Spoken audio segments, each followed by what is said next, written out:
and I saw our logo drawn in blue chalk on a big pillar, and I was like, what? Because I didn't know he'd done it, and the buzz of that, this is a little logo we'd invented in the classroom, and I saw that on the wall, and I was like, that's wow, that's incredible. Then, that's the Three Corners piece. It's 87. Wow. Artistry, Scribbler in Bromley Indoor Market. Yeah. Scribbler. Wow. Scribbler. Talk about Scribbler in terms of his feel. Scribbler's feel was amazing. Because with Tough Arts, I was like terrified of them. I was just quite a little fella and young, and they had a rep. They weren't only like amazing artists, but they had a bit of a rep. He says, Tim, you're number one on their most wanted list, and I don't want that to sound arrogant or anything, but it shook me up badly. Try and cut into him with a Stanley knife, and you did a cutting into your hand, and I've got a big Mars bar on my thumb there, and but it was such a buzz making your own dirty great fat marker, I'll never forget it, man. You could hear it, boom, boom, boom. Someone's coming up the stairs. It was a proper something out of like the Terminator or something, and I was like, riff nearly gave me a heart attack. The third round is turned off, I've told you. And I'll be like, yeah, well, maybe it's not me, and he, do you know what he did? He stared me like in the eyes, and he went, and he stomped on it. He stomped on the third rail to make a point that it's fucking turned off. And I was like, fuck, what are you doing? Yes, Steve. Yes. Right, bear with me. Right, where were we? Thanks for having me, man. Welcome to the Graffiti Tales from the City. And on this week's show, we have a early graph writer who battered the buses with his hand style of fire. And this rampant beastie could not be tamed out of South East Kent and become one of the most wanted graffiti bombers in town. We have the one and the only VANZ. Yes, VANZ. Thanks for having me, Steve. What a privilege, what an honour. How you doing, my man? I'm okay. I'm probably blushing a little bit here, Yeah. Listen, it's going to be anybody watching this. We're going to be talking about some serious stories are going down. We're going to be talking about the early graffiti days. The bombing on the graph on the trains, on the walls, on the buses. Literally anything that kind of moved was getting hammered. We're going to talk about hand styles, who VANZ was rating in the hand style scene and the graffiti scene, all that good stuff. So whatever you do, subscribe to this channel and also share this around the socials, because what you're about to hear will blow your mind. So VANZ, listen, you listen, my man. We're going to take it way back, and you know how it rolls, my man. Whereabouts are you from, and what was it like growing up, as a kid? I grew up in Orpington until I was about 10. Then I moved out to a mad place. And I used to lie about where I was from because the place was called Pratt's Bottom. Pratt's Bottom. I believe it, believe it. Yeah. So it was a proper bumpkin, Yeah. The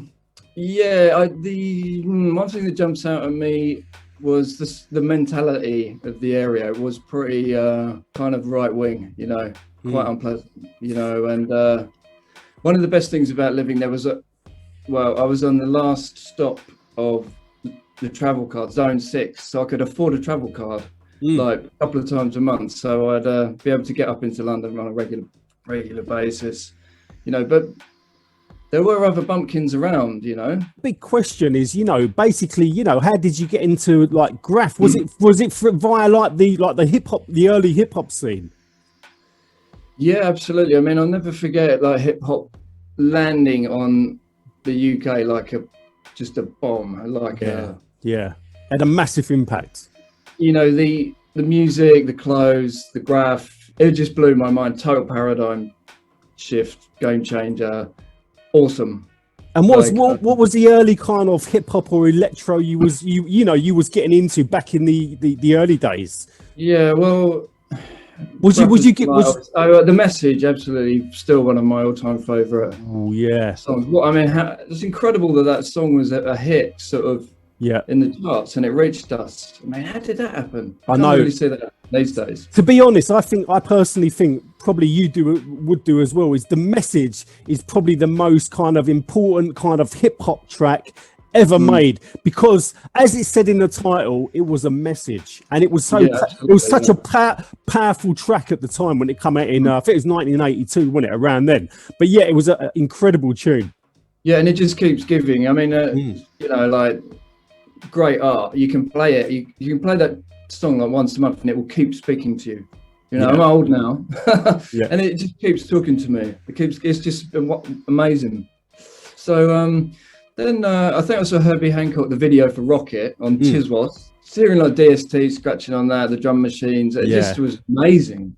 Rocket, you know, and the video was mad. Do you remember it with the legs and the man? Yeah, the mad legs going, and they got the and DST as well. A mix of DST on the wheels of steel, cutting like that mad kind of scratchy noises and all that. Yeah, wicked. Yeah, absolutely mind blowing. Then me and my brother started listening to LWR, and the good thing was Westwood was always like fingers on the pause buttons for a fresh crisp biscuit, you know. So we'd make these compilation tapes, and we'd put like names on the tapes. So it's really put loads of effort into the artwork on each of the compilation tapes. But then I was doing a bit of graph around the area, had some crappy, I mean, who didn't? A lot of people wrote Gizmo. I was probably about 10, so I wrote Gizmo around the area like that. But I had this unicycle, and I was on Secrets Out, this stupid TV show with the Grange Hill crew. I met Melissa from Grange Hill. It was amazing. Do you remember Melissa? Anyway, I'm rambling on a bit, but okay, so I bought a few spray cans. Oh no, that was the big thing for me. Was I was waiting in my mum's car off Orpington High Street, and I saw a can lying on the floor, and a can of paint, and I was like, wow. And I crept out of the car, and I went and got hold of it, and I sprayed on the wall, man. And it was my first time I'd ever sprayed a can of paint on a wall, and it was just, I'll never forget it. The smell of just the buzz of that. It was so naughty. Yeah. And I did it, and I was like, yeah, you know, I've done it. Yeah. That, I had this. This is going back to probably when I was about 8. I had this gang called the Warlords in junior school.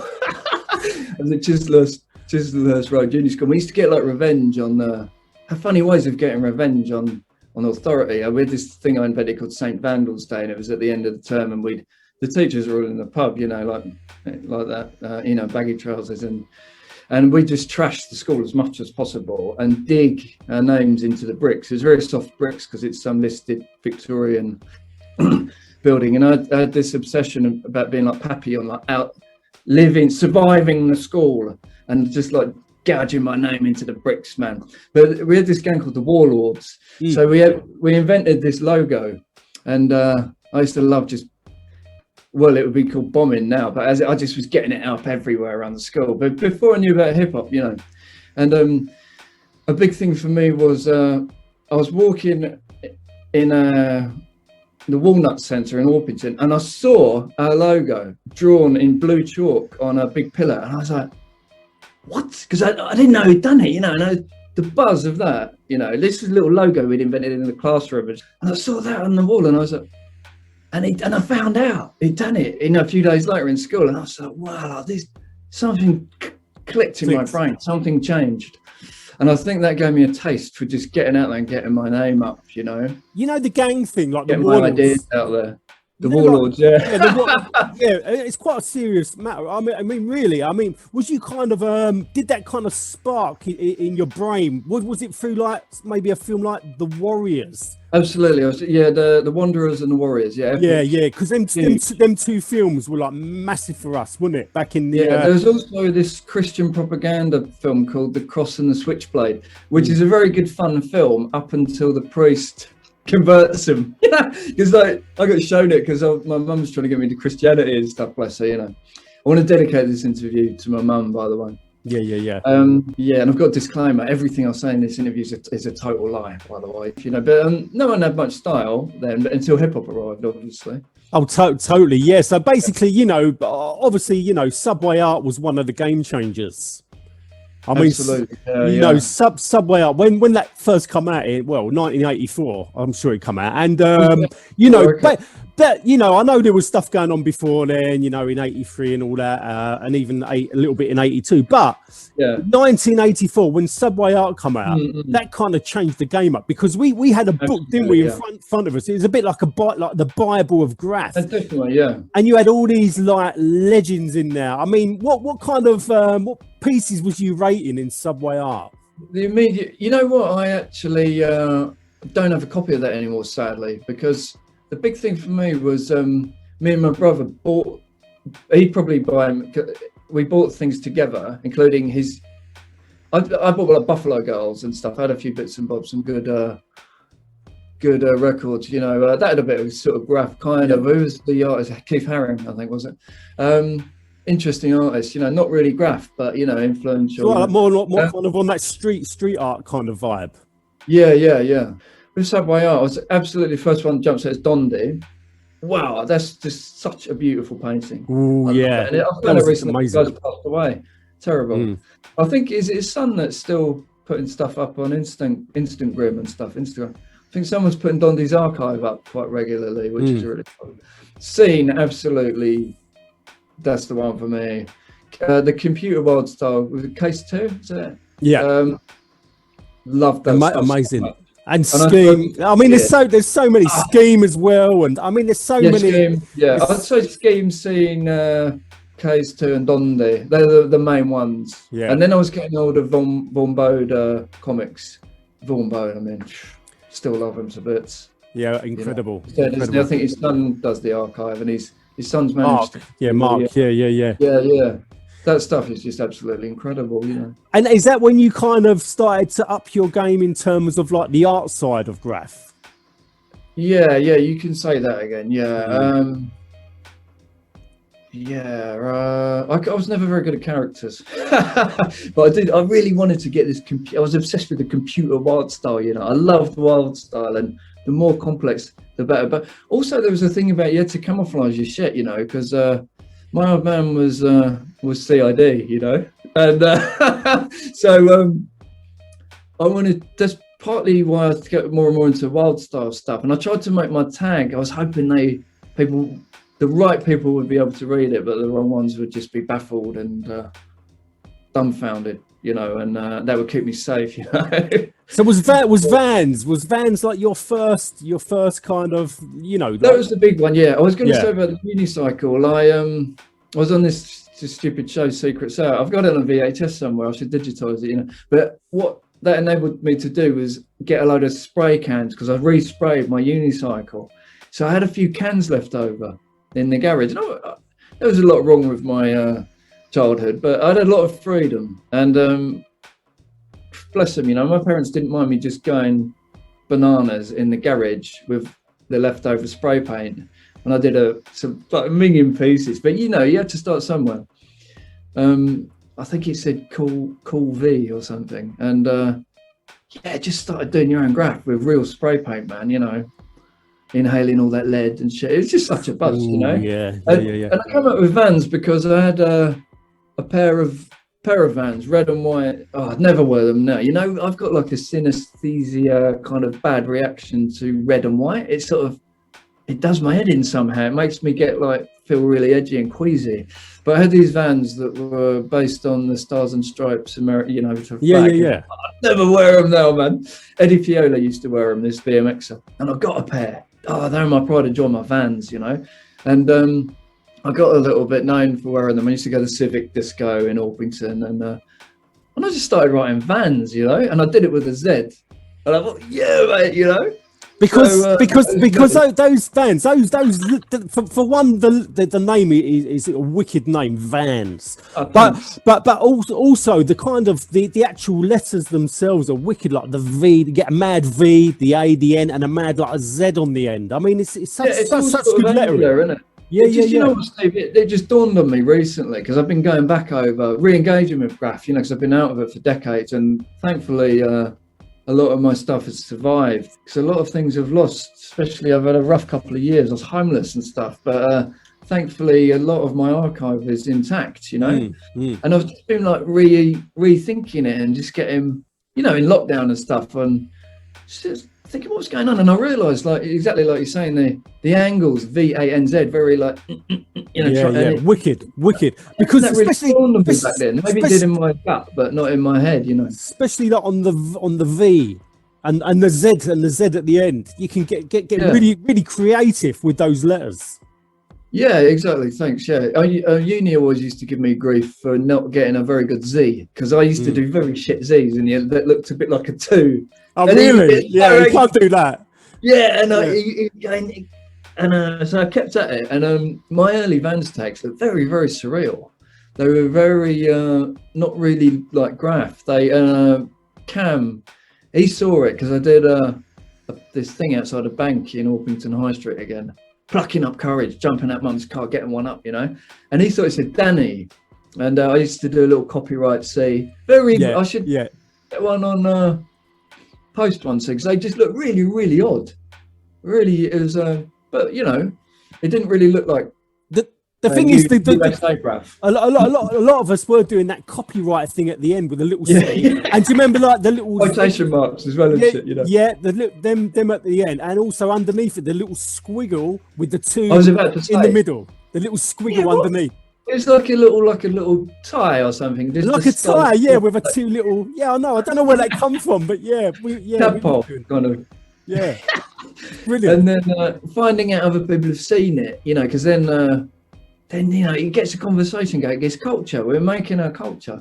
My mum was awesome in another way, because she believed it was art, not vandalism. So she used to pull over the car, let me jump out, and tag up, and then jump back in the car. She's a getaway driver.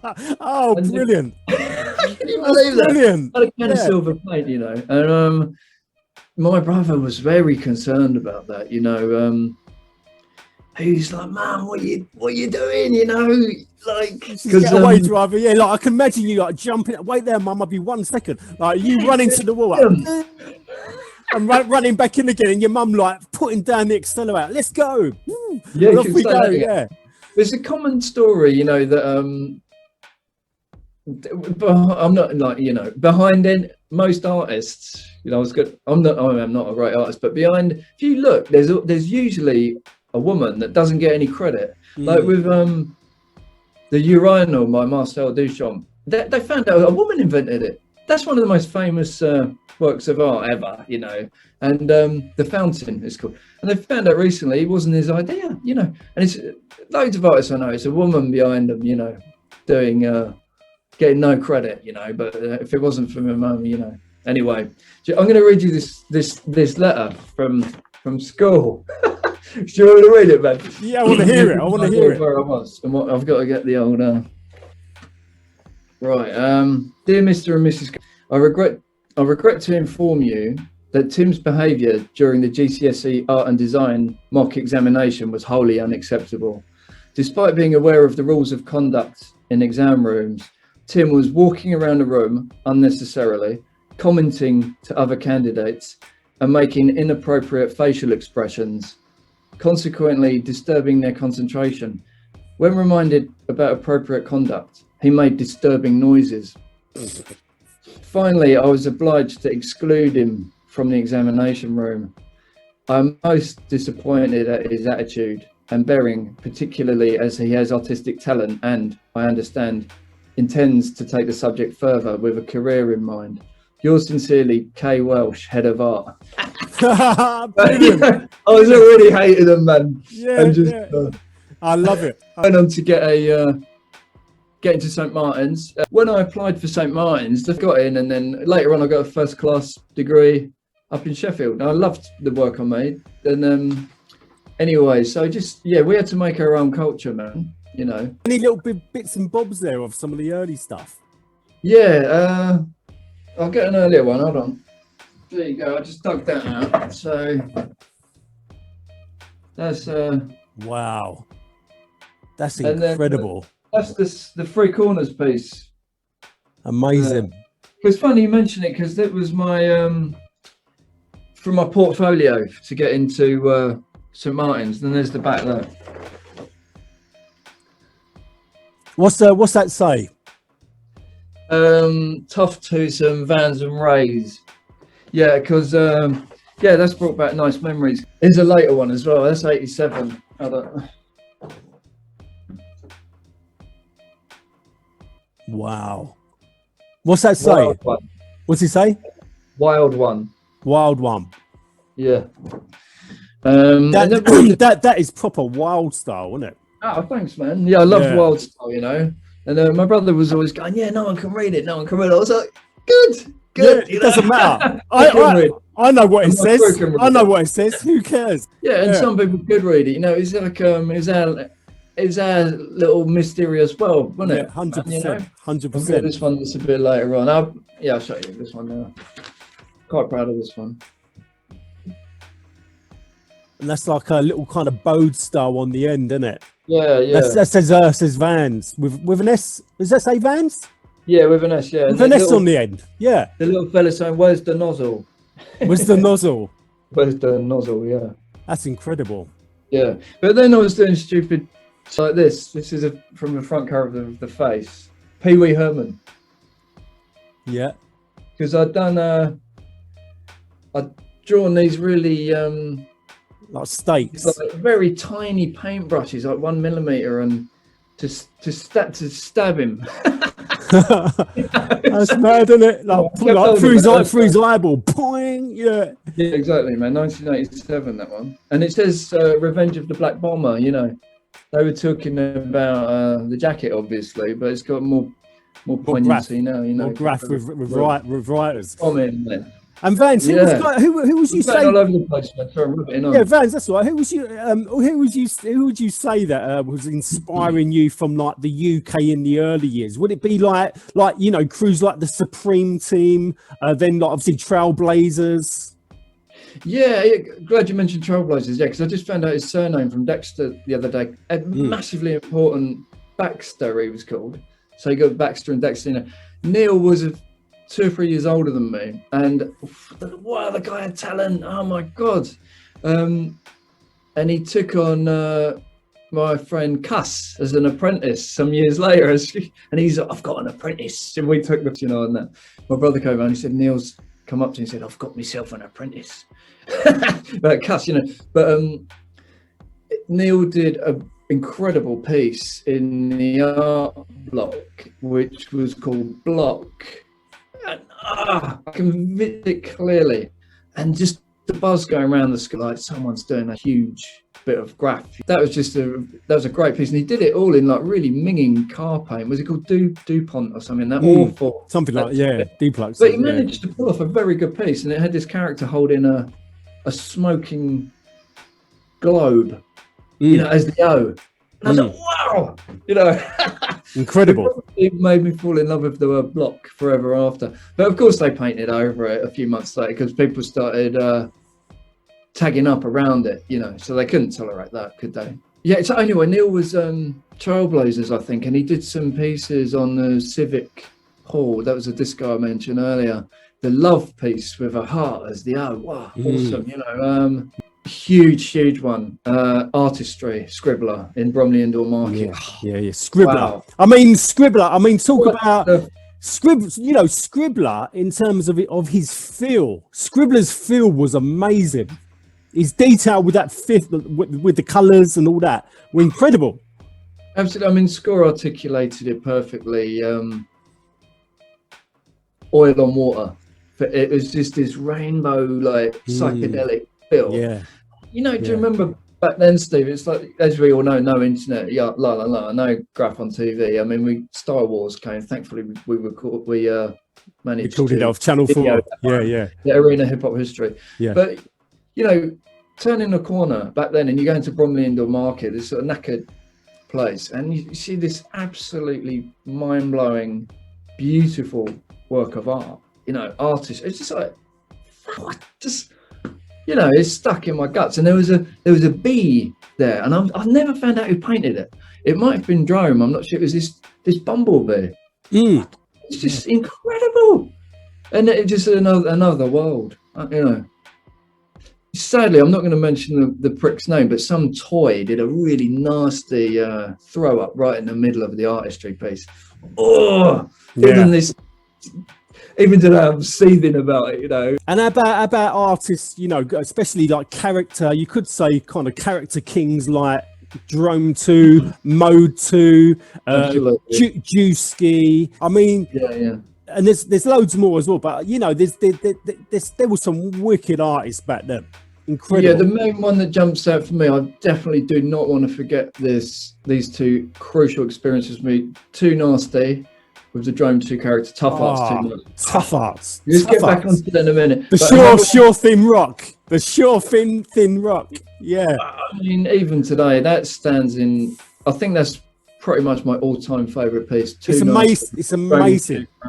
And it felt like they had like a letter each sort of thing, and it's just I love that piece, you know. And I've managed to track down the members of Tough Arts and have really meaningful.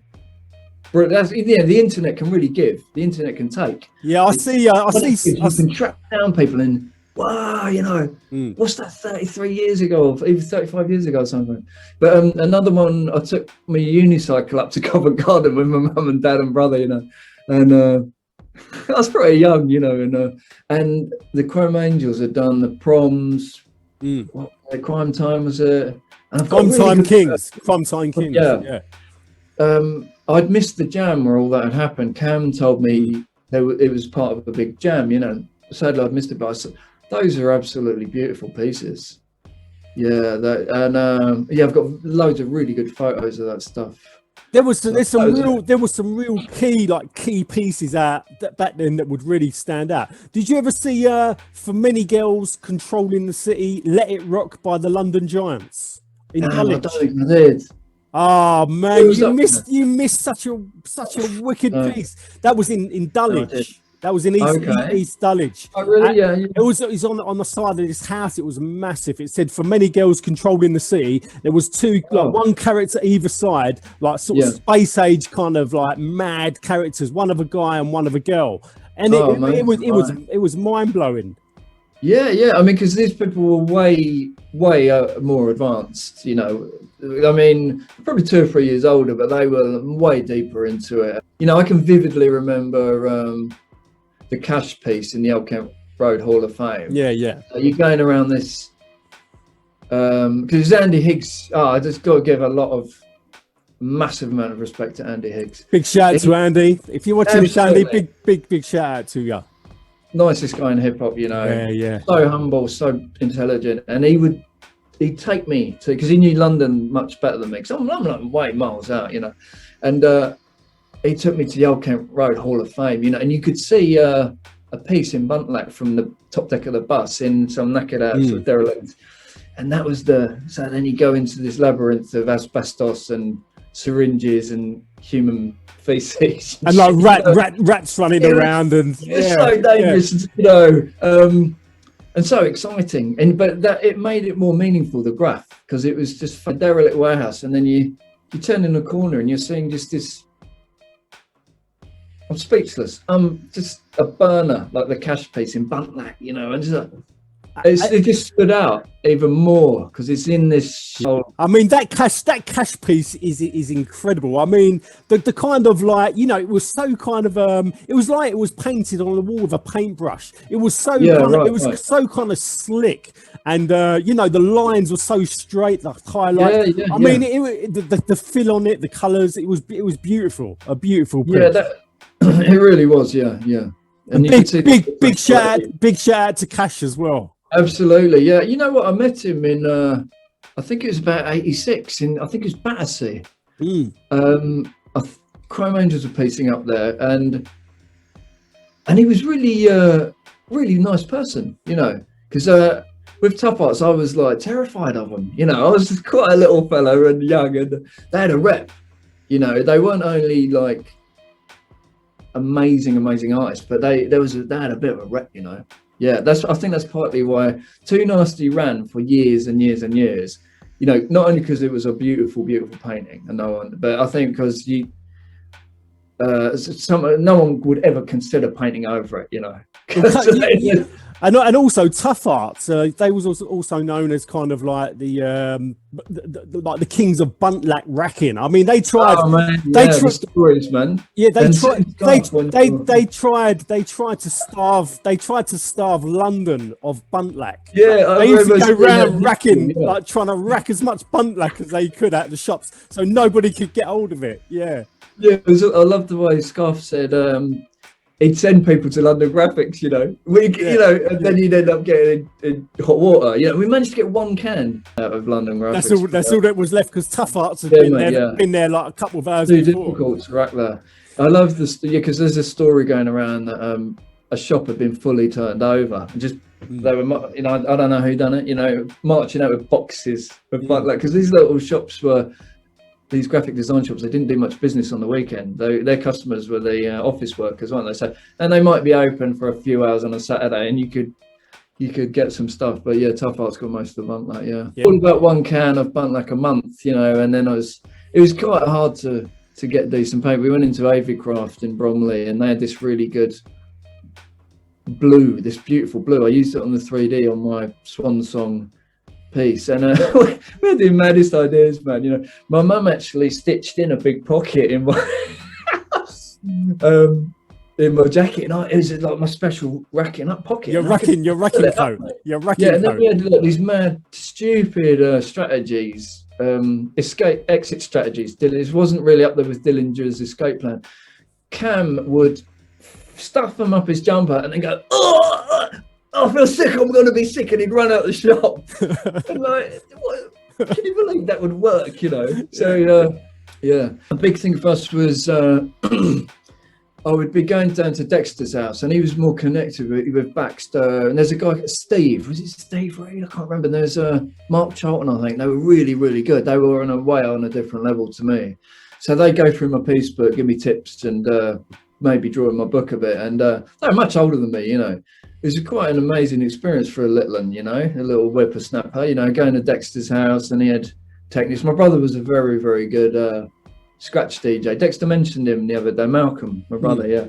And it was just some incredible days. You know, he won't like me mentioning this, but it was called DJ Pause to begin with. We had like night windbreakers and stuff, but we'd wear like leg warmers, like luminous pink and shit. No. Yeah, man, we were going to the Civic and breakdancing in this kind of stuff, and we'd hand paint our trainers with our names and stuff. It was just brilliant, you know. The most mad with Kangols and I'd wear like knee pads and stuff in the disco for doing like knee spins. I was quite good at doing a turtle, you know, and then maybe doing a bit of graph around the back, you know. I'd go up there with Cuss. It's jumping over years. Was this before the Artistic Vandals? So what was you in the Banditz? You know what I mean? I was not actually in AVZ. Oh, you wasn't? Oh, right. I knew them. They were good mates, yeah. Because I was kind of down with AVZ as well, because Demise and Razor used to knock about with us for a little while. Razor, yeah, lovely. I remember poor guy got put on community service because he's a real dedicated bomber. He would bomb, and he got picked up. It started getting hotter and hotter, didn't it? You know. Yeah. And I saw him, the poor guy doing community service. I was like, what happened? And he was picked up for bombing the shit out of. Because I think a lot of the areas we were hitting were a bit posher, you know, Locksbottom, Bromley. So the cops didn't have as much to do as they might have had to do in Old Kent Road or whatever, and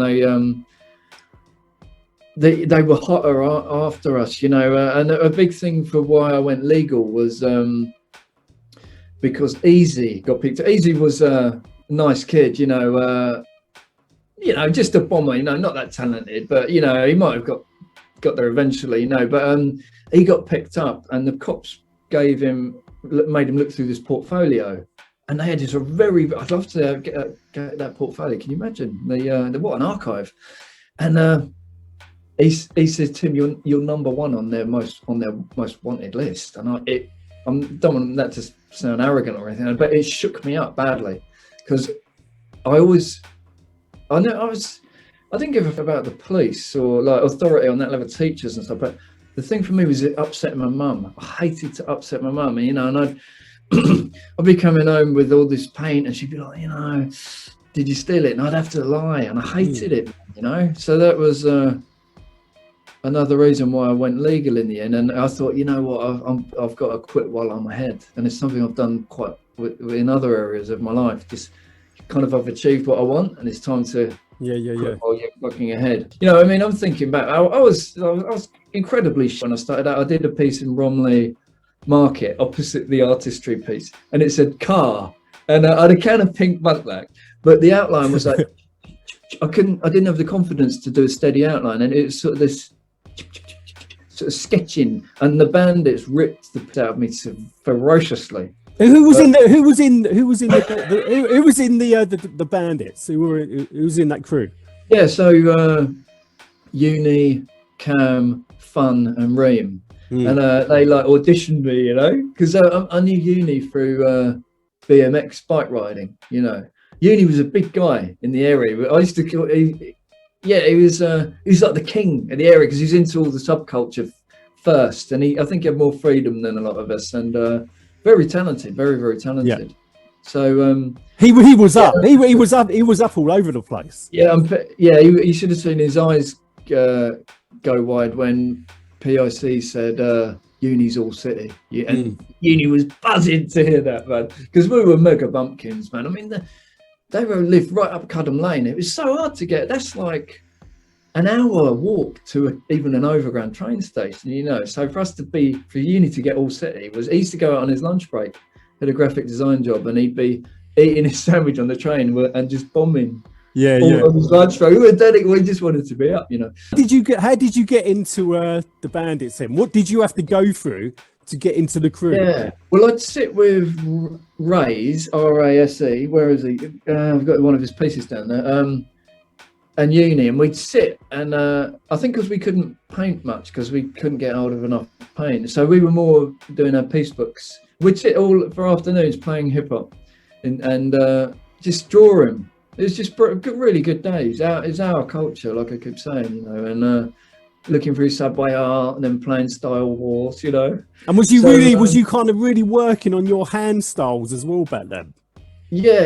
Even that wasn't a phrase used, hand styles, we just call it tags, tagging, look stylish, really, and like as I said, Uni would keep schooling me on my crap Zeds, and we were making pens as well. Reem was very good. He did a thing saying Reem pen maker. He wrote that on a wall in a car park, and he was brilliant. How was you making your pens? Was you doing it with the remember the blackboard marker with the massive felt? I didn't. I think I tried that, and I got very far. The Kodak film. Yeah, like I'd rip the fuzzy ink absorber bit out of an 850 and cut it up, and then use it sideways, and then just taking them. I had like hundreds of lids from hairspray and nozzles. We'd always nick them and try and get a thin nozzle, and but with making pens, I'd make Kodak ones. They were really cool, so they're tiny.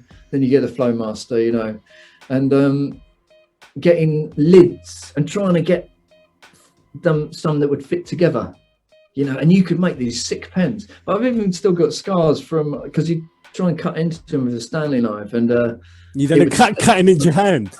And I've got a big Mars bar on my thumb there, and but it was such a buzz making your own. That's a great fat marker, and like hitting window of a massive fat fucking pen. Oh, wicked. Was you doing the two-tone as well with the red and black ink? Yeah, so man, you get the black pen and then you'd squeeze some red ink onto it and give it. Exactly, yeah, stuff like that, man. Yeah, which was good.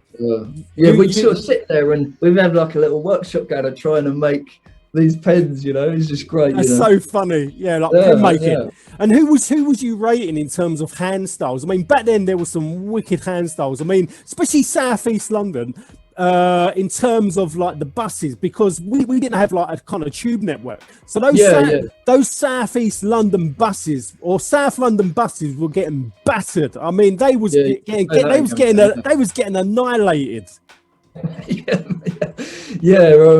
Because we had the overground and the buses, and I just used to love getting a bus pass. You could also get blue tack and rub out the ink on a travel card, and you could pencil in. That's so right. You could still,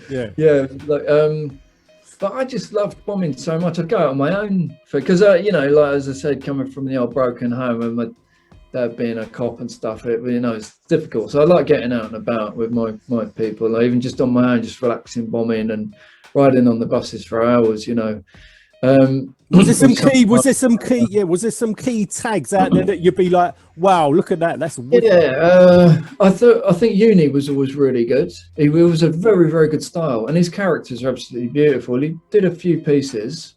Score's got some photos of Uni's pieces, you know, and he had a lot of nerve. You know, he was able to think. Like at Paddington, he thought to get a pallet and stand up so he could get high up. And he went above a fuel. Fuel had this massive, incredible silver blockbuster, and Uni went just above it, you know, and it ran for ages, you know. So Uni had a lot of style. He had a really unique style with characters. And we'd get the I think Uni Posca pens, and they had the color was, you could learn how to sort of fade them into each other. But Strobe I really liked. He had a kind of a wild wicked back window. Yeah. Forget about the whole back window is this sort of wild style tag, fucking incredible, you know. Strobe was wicked. It's a STROB, 6 letters, man. Do you remember? It's going to take him some time to do this. He had some guts to be doing a nice, complex, wild style tag on the back window, mate. It's awesome. And the custom boys as well. Custom boys are wicked. It rings a bell, man, but like I said, my memory's so patchy. Yeah. And you had data ranks, you had false, Dev 666, all them lot, sort of memories of it foggy. Do you remember Cash's tag as well? Cash from Tough Art. That's one of my favourites, and you know, it was kind of all about that kind of little squiggle above, especially above his H, like the end of the H, you had that little squiggle. I mean, it's so stylish. Later on, and Rich became a very good bomber, you know, and he had a very stylish tag. He had the French E, and he had the H they'd taken from Cash, you know. Funny back then because this thing was, you know, you like no biting, you know, so people getting the film ripped out of the cameras. I remember it with the Chrome Angels when they pieced I think it was Battersea, I mentioned it earlier, and I think they were angry that I think TDK hadn't supplied enough paint or something like that. So they just destroyed the piece in the end because they'd run out of paint. They were fuming, you know. But people getting film ripped out of the cameras. That wouldn't happen these days, really, I don't think, would it? So there's you know, it's an interesting area, this thing like originality. Yeah, Cam saying things like, no, I can use that letter because it's a universal letter. So it's all right to use a Vornbo character. And I said, okay, so that's not biting, but that is biting, you know, and it's tricky, you know. And, you know, there's some trouble happen with some people thinking people bit other people, and it's sad, really, misdirected energy, really, waste of energy. So many styles, there's so many styles, Vans. It's quite difficult not to bite somebody's style. But what is, it's like hip hop. What you do, you get something, and then you put your twist on it, and then make it look different, or make it sound better or look better.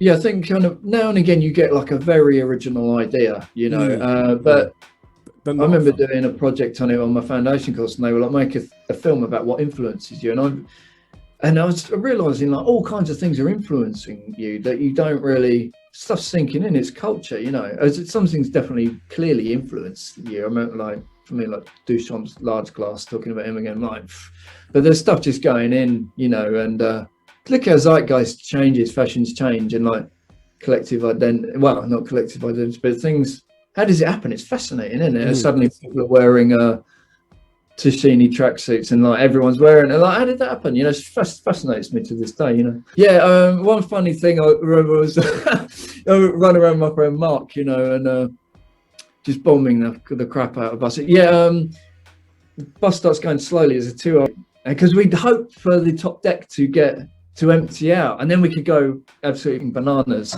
And it started going slower and slower, the bus, slow and steady on this straight road in Pepswood. And we were going, we had that feeling like, this is a bit too good to be true. So we're going mental, because we were immune to the smell of Flowmaster and stuff, but the bus drivers weren't. And they had the periscope thing. That's right. You know, that mirrors thing, and with the white, and sometimes we try and cover that over, you know. They had the spherical mirror kind of thing, convex. The concave, and you look at the back. Yeah, They'd look up and see the back of the bus. Yeah. And I thought he's slowed down and he's watching us, you know. And fuck, this is. I had a sinking feeling, man. You know, these days I won't give a bus driver. There's two of us, you know. But back then I was like, oh, you know, and it pulled over. And we like looked at each other and we're like, what are we gonna do? Yeah. And the engine went off. Cash box comes out. I'll never forget it, man. Yeah. You could hear it. Yeah. Boom, boom, boom. Someone's coming up the stairs. It was a proper something out of like the Terminator or something. And I was like, you know what we did? We're gonna get nabbed. We're gonna get nabbed. We jumped out the back window. Like we got away. I remember hanging because hanging off of it. And dropped. And he ran, and we managed to get away with it. But we hid for probably about 3 hours because, you know, we were so naive. We thought there'd be like cops everywhere searching for us, you know. No, helicopters coming out. Yeah. You know, that was a good experience, man. And the bumpkin buses, because there's obviously people putting a lot of money into these private bus companies. Having to, I think it's a 402 or something. It was like a coach, and it would take me from Knockholt, from Preston Bottom, up into Bromley, and I'd sit at the back and just bomb it. And that pulled over, and I had to jump out the side of that, and I hid in this fella's garden, and he goes, "What are you doing?" I said, "Oh, there's like a crazy guy after me, kid. I've got to hide in your garage." Because I thought there's going to be police search teams, and he was like, "Nah, go on, getcha." You know, and I was like, "Oh no!" Yeah. Even with shoplifting and stuff, like losing my bottle and then just hiding for hours. You know, like we're so naive, you know. But did you ever have the experience of getting on a bus when it's sitting there in the yard? It was so noisy and creaky, and so you could really. Anyway, but well, no, and the buses, you know, when we used to go into the bus garages, the buses were big, weren't they? I mean, they're like big, man. And when you got a load of them in front of you, you're like a kid. You're like a kid in a sweet shop. You're like, where am I going to go, and what bus am I going to like? Go the outside, the inside. Yeah, absolutely, yeah. You know, the top, the bottom. I mean, like, yeah. You get absolutely mad on it, yeah. And we didn't realise that if you absolutely wreck the inside, it's probably not going to run, especially if you hit the front window. So, you know. Yeah. Obviously. But I loved going in there. But sometimes there'd be another a driver like mooching around in there. So it's like being hunted down, like something like from a Minotaur or something. And I remember like pretending to be drunk and stuff. That often got me off the hook. You know, someone go, "What are you doing?" And just like pretending I was just pissed, lost. Yeah. And didn't know what you was doing. You know? Yeah. And did you do much like on the trains? I mean, was there much train stuff going on? Yeah, a little bit. Yeah, I mean, that's partly when I retired because I'd sort of I ticked off some stuff I wanted to achieve without sounding like, hopefully not sounding like a prick. I wanted to be king of the buses, and I've put weeks into hitting them relentlessly and just the buzz of seeing a big, dirty, great, fat back window, because I had a pen that was, you know, 3 inches wide, and that was an epic buzz, man. Just sitting back and just seeing the buses go, and I was like, I've done it, you know. Seeing your name go by on the back of the bus. Yeah, and we even had fake names and stuff because we started getting nervous, you know. We had the crew bus killers. They're just dedicated to just wrecking buses, wrecking them, man, you know. And Have To do you remember Have To? Very nice guy. I won't say his real name on it. We were just dedicated to bombing them, man, because I didn't have enough paint to do enough pieces, really. So I was more in my piece book at home and going up bombing. VANZ, I love talking. Let's talk about this. Let's talk about locations. I mean, can you tell me about some of the, the wicked locations back then that you used to love to go to? Obviously, we spoke about the Old Kent Road warehouse. Yeah, that's awesome for me. Yeah, there's a big, beautiful piece they called Abstract, nice silver piece. That was good. I remember that one. Scarf. I don't think he'd finished it. That was similar to my sort of. That approach, it was kind of simple lettering and big, you know. It's a little bit like my belt buckle piece, very simple, you know. Yeah. And was you, what other locations was you loving? I mean, was you going over to like the West Way or Nine Elms cold stores? Paddington I went to a bit. One other thing I must tell you about the handstyles thing was when Scarf hit Bromley, and he had this throw up that was like a king. It was like a big scarf tag and this very quick king throw up, and it was really high up. And I've since found out, yes, he was a giant. You know, he's 6'8" or something, isn't he? And I'll never forget. I was just like, fuck. I interviewed Scarf. It's a wicked interview. I love that interview. You know, and he's got a, you know, as well. Good taste. Yeah. He's got the trilby going on. I went and got this specially out of my storage yesterday, so especially for the interview. Because you know what, a lot of my stuff's still in storage because I had a rough couple of years and I was homeless, lived in a homeless shelter, man, for a year. It was grim. Locked down in a homeless shelter, worst time of my life. And someone is actually holding a lot of my stuff hostage. They're actually blackmailing me, believe it or not. So my peace book is in Dover and being held hostage. I'm working on it. Just thinking again about the what sort of options were available to us culture-wise. I mean, I go up to London with the Banditz, and this was a rough experience, man. Because the hooligans, it was going strong, and there's sort of the battles with football hooligans. You know, we got off this tube at Piccadilly Circus. Someone just grabs Uni, fucking Stanley knife on the face, man. It's terrifying, you know, and just pinned him up against the wall, and I was like, fuck. And Uni never forgave us, really. We ran. Reem stayed there. Reem was older and he could fight. And me and Cam and Fun, we just ran. And you know how big Piccadilly Circus tube is? It's like many levels and shit. We've been chased around by these proper hardcore hooligans, man, football hooligans, and very scary, you know. And they turned Uni over very severely, mate, you know. And we bumped into him later on. We were searching for him and we met him back in Orpington, and he was messed up, man, you know. So yeah, quite scary at times those days, you know. Yeah, I'm sort of getting back into it a little bit now. Yeah, I mean, I've really enjoyed re-engaging with people like Score, who I have not spoken to since about 1987, you know. And that's what I'm saying, when the internet can really work and really give. Yeah. And I was really, really impressed that he did that calendar, you know, campaign against living miserably. That was an amazing project, you know. That graph calendar he did, the fundraiser calendar, that was great. So I started talking to him a bit, and it's just really nice to be re-engaging. I had a nice bit of correspondence with Drax, you know. The guy's very, very bright, funny, he's got a huge heart. Oh yeah, you know. He wrote something online the other day about how Hoxton's just turned into this sort of hellhole. It's so funny. Drax is so funny. A big shout out to Drax, and Matt, and also a big shout out to Score as well. It's yeah. I mean, I met Drax in 86 or something. That's when I met Drax in 86. Yeah, and because I'd been plucking up courage to show people my peace book. You know, I was such a little munchkin bumpkin kind of scaredy cat, you know. And I pluck up courage, take my peace book over, and say, do you want to have a look at my Facebook? You know, and I remember he looked through it and he didn't say anything. And then he saw I'd done a dedication to DJ Dexter Richard, you know, and he went, Dexter, like that. And I was like, and I thought he'd said like something positive about my book. And I was like, he was just saying about his mate Dexter, you know. But there was Colt 45 there. And I met Cade. That was a big one for me. Then I got recruited into King Kreators. That was a big one for me because coming from miles away in the sticks and then going up to North London, and they took me to Paddington, and I met Sprog and Can, and because my Can ended up outlining my piece. I did all the infill and everything, because I didn't have the confidence in my outlining, so Can took over and he did a really nice job on that VANZ piece at Paddington. Then they took me to to Three Corners. And that was 87, and I did a thing with Sprog there. Really nice people.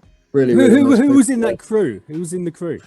Sprog, Cade, Can, and me. King Kreators. And I worked hard for that crew. I had a nice throw up. I had a K with a crown, probably influenced by scarf.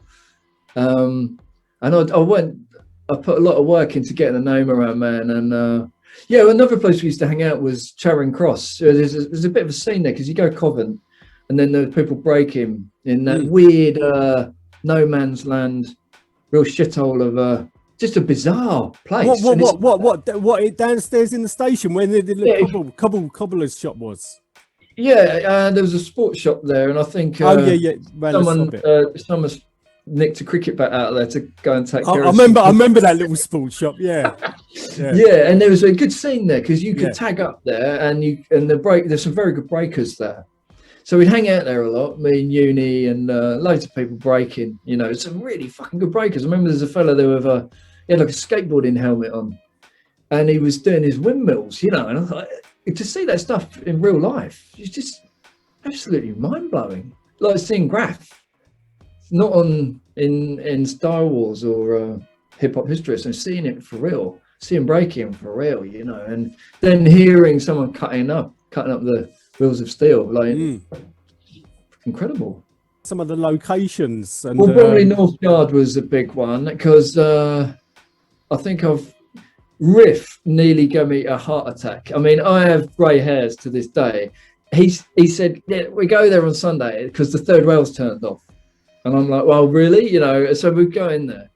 And I'll be treading really carefully, crossing the tracks. And he'd be like, the third rail is turned off, I've told you. And I'll be like, yeah, well, you know, maybe it's not me, you know. And do you know what he did? He stared me like in the eyes and he went, and he stomped on it. He stomped on the third rail to make a point that it's fucking turned off. And I was like, fuck. What are you doing? What are you doing? Yeah.